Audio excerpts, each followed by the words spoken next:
Bruce Lee is one of the most, or if not the most recognizable faces within martial arts. Despite dying almost 50 years ago, long before many of the viewers of this video were even born, Bruce Lee is still as iconic as ever amongst martial arts fans. However, even though Bruce Lee is perhaps the greatest martial artist of all time, you may not know that Bruce Lee could have easily ended up on a different path. In the mid-1950s, a young Bruce Lee stepped into a martial arts dojo in his native Hong Kong. Here, he met Ip Man and studied Wing Chun. Eventually, Bruce Lee would become a martial arts legend and use his combat skills to become a global movie star. As they say, the rest is history. However, it wasn't always easy for Bruce Lee, and there was a real possibility of him being kicked out of Ip Man's dojo.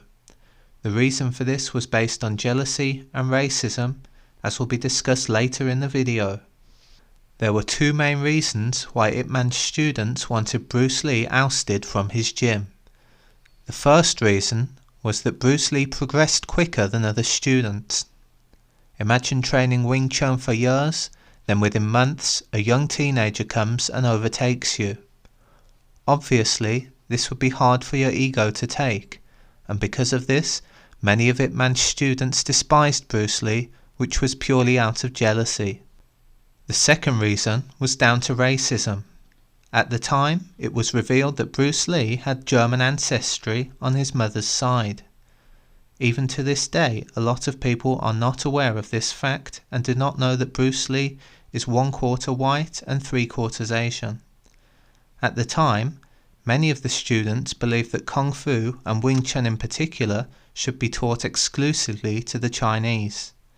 Sadly, this led to Bruce Lee becoming something of an outcast. Thankfully, he was always known for his resilience, and this did not seem to affect him. In fairness to Ip Man, he did not fold and did not throw Bruce Lee out. It's easy to look back and agree with this ideology, but remember, we're talking about China in the 1950s. Back then, times were very different, and it may have been easy for Ip Man to give Bruce Lee the boot. This isn't exclusive to China either. Many other martial arts around the world have been rooted in nationalism during their earlier days. To be diplomatic, Ip Man came up with a solution. Arguably, this was a masterstroke in Bruce Lee's development and led him to becoming the legendary martial artist he would eventually blossom into. Ip Man acted on the complaints of his students, but didn't give them what they wanted. Instead, he sent Bruce Lee to train with some of his best students privately. Specifically, these were William Cheung and Wong Shun Lung. During this period, Bruce Lee would have intense private training with these two, and understandably, he got even better at Wing Chun than before.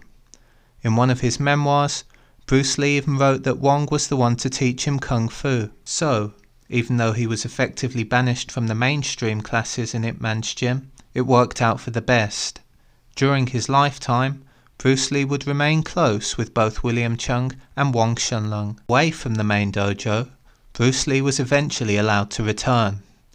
After this, he didn't receive the problems that he'd faced earlier in his younger days as a martial artist. This may have been due to being given more respect, as he returned with greater skills than ever. Ultimately, we don't know why, as it's not widely documented. Nonetheless, the point is that Bruce Lee would eventually return and continue his training under Ip Man. After a few more years, Bruce Lee then went on to achieve greatness due to his cross-training within various martial arts. If Ip Man had thrown Bruce Lee out, this would definitely have changed history. The chances are that Bruce Lee would not be best known for Wing Chun, and possibly not internationally known at all. Not only this, but Bruce Lee would likely not have developed Jeet Kune Do either. Undoubtedly, Jeet Kune Do took elements from Wing Chun and created its own hybrid style.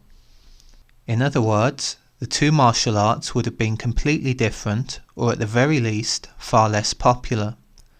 With that said, it's fair to say that Wing Chun may look completely different, whilst Jeet Kune Do likely would not exist at all without Bruce Lee. Having said this, Bruce Lee was not a quitter. The likelihood is that he'd have found some other kind of kung fu style to focus on, or even move into karate. So due to his mentality and lifestyle, it's highly probable that Bruce Lee would have found his place in the martial arts world elsewhere, just not with Wing Chun. Bruce Lee was once an outcast within his local Wing Chun community. This sounds bizarre to say, even these days, as his status within Wing Chun almost surpasses the martial art as a whole. Still, it's a good example of how times and attitudes can change. Thankfully, Ip Man was both kind and respectful to Bruce Lee and clearly taught him how to become a great martial artist. This eventually led to one of the greatest martial artists of all time, whose influence is still felt today.